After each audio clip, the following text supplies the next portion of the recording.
Thomas, Terence in the snow.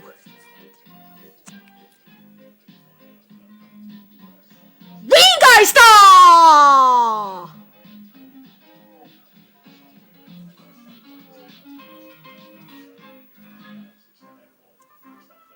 Autumn had come to the island of Sodor. The fields were changing from yellow stubble to brown earth, and the tractor was hard at work as Thomas puffed along.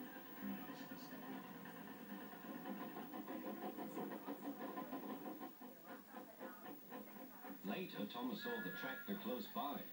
"Hello," said the tractor. "I'm Terence. I'm ploughing." "I'm Thomas. I'm pulling a train."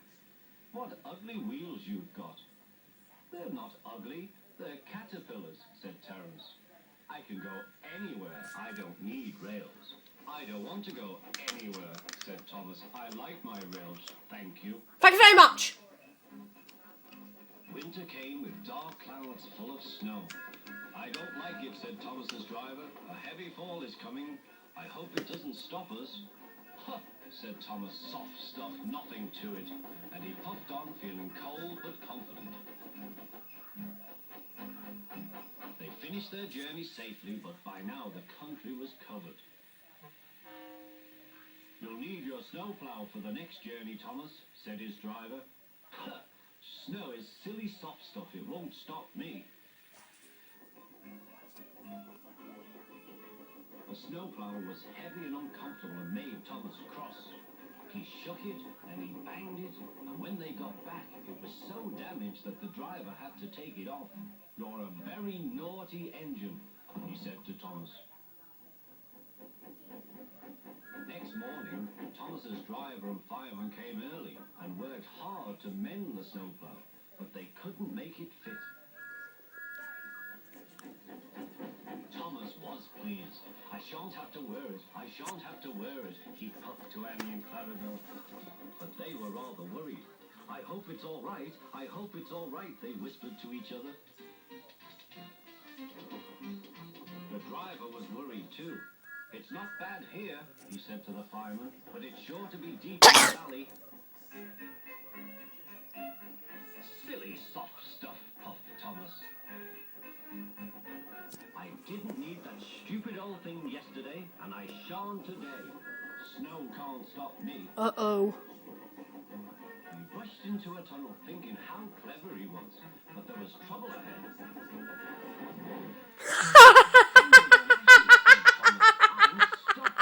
And he was. "Back, Thomas, back," said his driver. Thomas tried, but his wheels spun and he couldn't move. Oh, no. The guard went back for help, while everyone else tried to dig the snow away. But as fast as they dug, more snow slipped down until Thomas was nearly buried. Oh, dear. "Oh, my wheels and coupling rods. I shall have to stop here till I'm frozen. What a silly engine I am." And Thomas began to cry.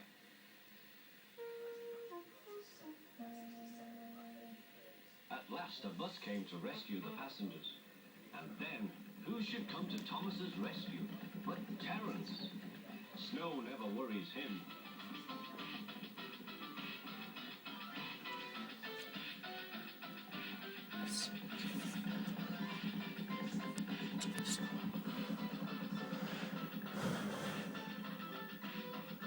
He pulled the empty coaches away, then came back for Thomas.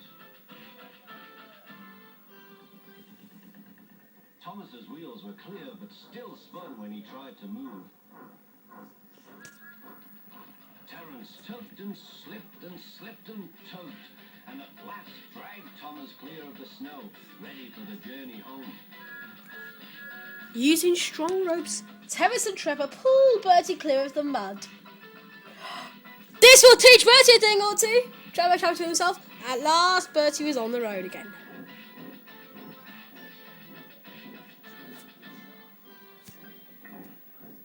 "Thank you, Terence. Your caterpillars are splendid," said Thomas.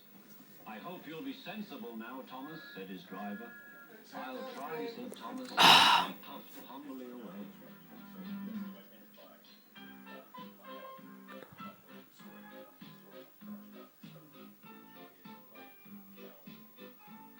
Not too loud.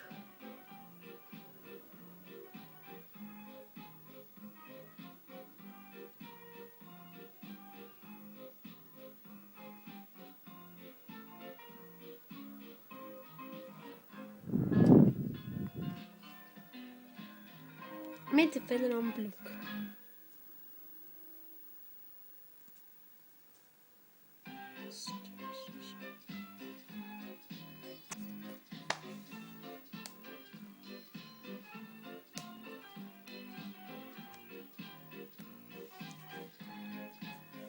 Snow!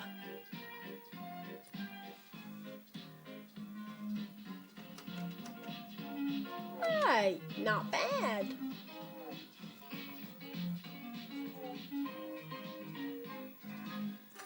It was winter on the island of Sodom. The snow covered fields and railways. All the engines were hard at work except Percy. Come on, Percy, this isn't time to have a rest. I'm stuck, moaned Percy, and my phone's freezing up. Driver said for help. Thought Thomas, and went on his way. Later, Thomas had to help clear snow by a tunnel, but it was too deep and he got stuck. Thomas was very cross. Snow is nothing but trouble, he moaned. Rusty was close by. Driver says that this winter is just about as bad as the worst winter of all. How worst? Asked Thomas. I'll tell you, replied Rusty, and the little engine did. Scarlowy was working the lines of a safe line to the new coast. When the snow came, it was difficult to work. They used the snow as a double buffer zone to help stop trucks skidding through to the ravine. One day, Scarlowy set off to the mines with some empty trucks. Meanwhile, there was trouble at the mine. The winch that hauls the trucks up and down wasn't working properly. Scarlowy had reached the ravine. High above him were the mine yards. That snow looks dangerous, said his driver. The sound of your engine and the trucks could cause an avalanche. I'll set off an emergency cap and see what happens. Scarlowy watched as his driver prepared it. Then they ran over the cap. The bang echoed round the gorge. Nothing happened. Good, said his driver. All's well, we'll have a cup of cocoa and then make our way. But high above them, all was not well. A long line of full trucks was about to be winched down the slope.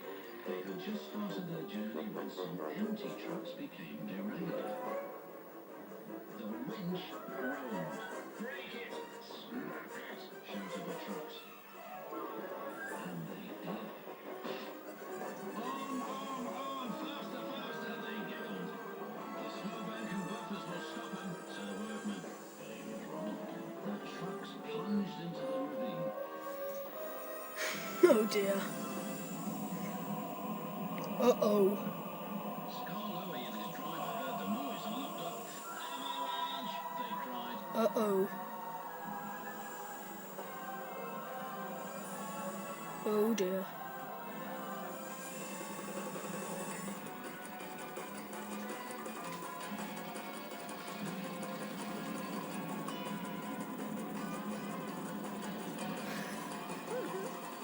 When the snow plume cleared, there was no sign of Scarlowy. He was buried deep inside a high drift blocking the ravine. And then came the funny part. What's the funny part about an avalanche? Asked Thomas. Well, no one knew that the heat from Scarlowy's engine had helped to make an igloo. It's a snowball. It's a snow house. It's an engine. They cleared away the ice only to find Scarlowy's driver and fireman drinking cocoa as if nothing had happened. Luckily for them, but it just goes to show you can't trust trucks. Or snow, said Rusty. The men had just cleared the snow away from him when Gordon puffed by with his machine. Hey, look out, there's snow about, laughed Gordon. He stopped by the tunnel and wheeshed loudly. Then it happened. Oh dear.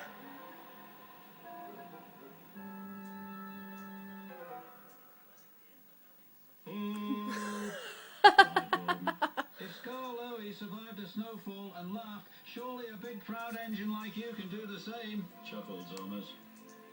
Moaned Gordon, and then fell as silent as the snow.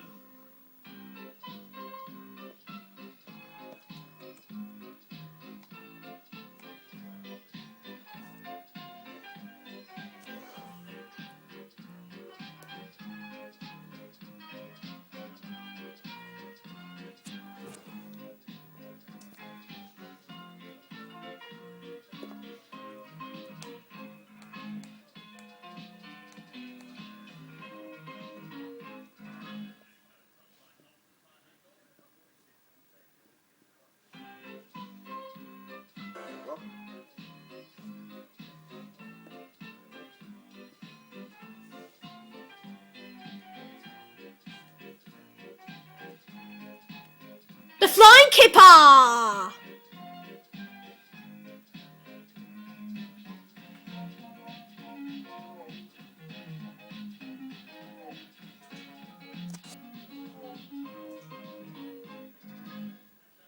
One winter evening, Henry's driver said, "We'll be up early tomorrow. We've got to take the flying kipper. Swimming cabin. Don't tell Gordon, but I think if we pull the kipper nicely, Fat Controller will let us pull the express. Stop your moaning, Oscar. It could be a lot worse, you know? Yeah, that's true. I could have this job and look like you. Who's behind me? Whoever behind me, man, give me some. All kinds of ships use the harbor at the big station by the sea. There are passenger ships, She's cargo gonna ships, and fishing boats also come here. They load their fish on the quay. Some of it goes to shacks in the town, and the rest on special trains to other places far away. This is the train the railway will call the Flying Kipper.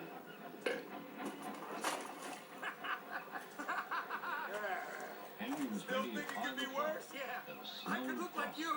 Men hustled and shouted, loading the Y'all bags funny. with crates Well, of see if fish. you laughing. Alaska bang, the guard showed his green light. The Flying Kipper was ready to go.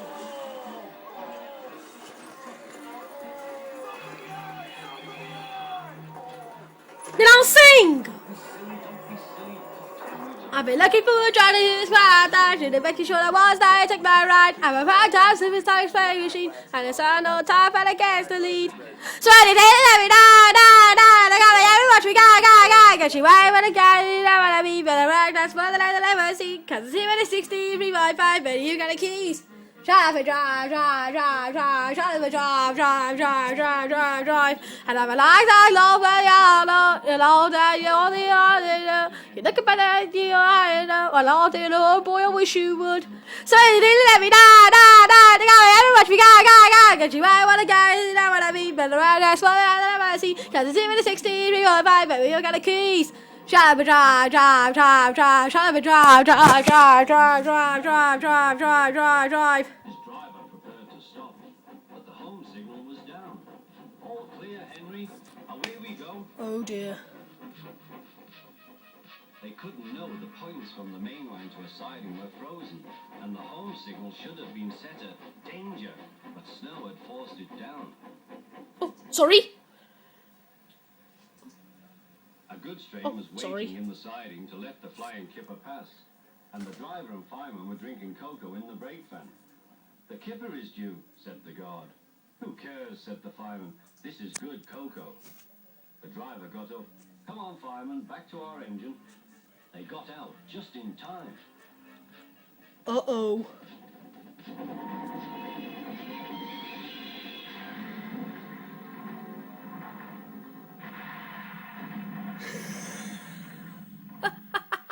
Henry's driver and fireman had jumped clear before the crash, but Henry lay dazed and surprised.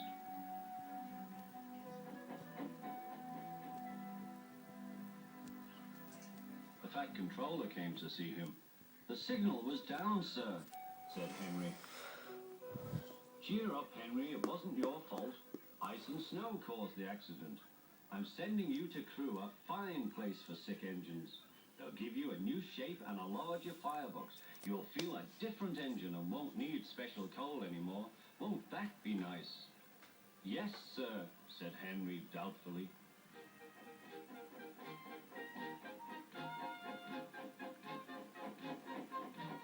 Henry liked being a crew, but was glad to come home. And I would eat them in a boat, and I would eat them with a goat, and I would eat them in the rain, and in the dark, and on the train, and in the car, and in the tree. Now so good, you see. I would eat them in a box, and I would eat them with a box. New shape.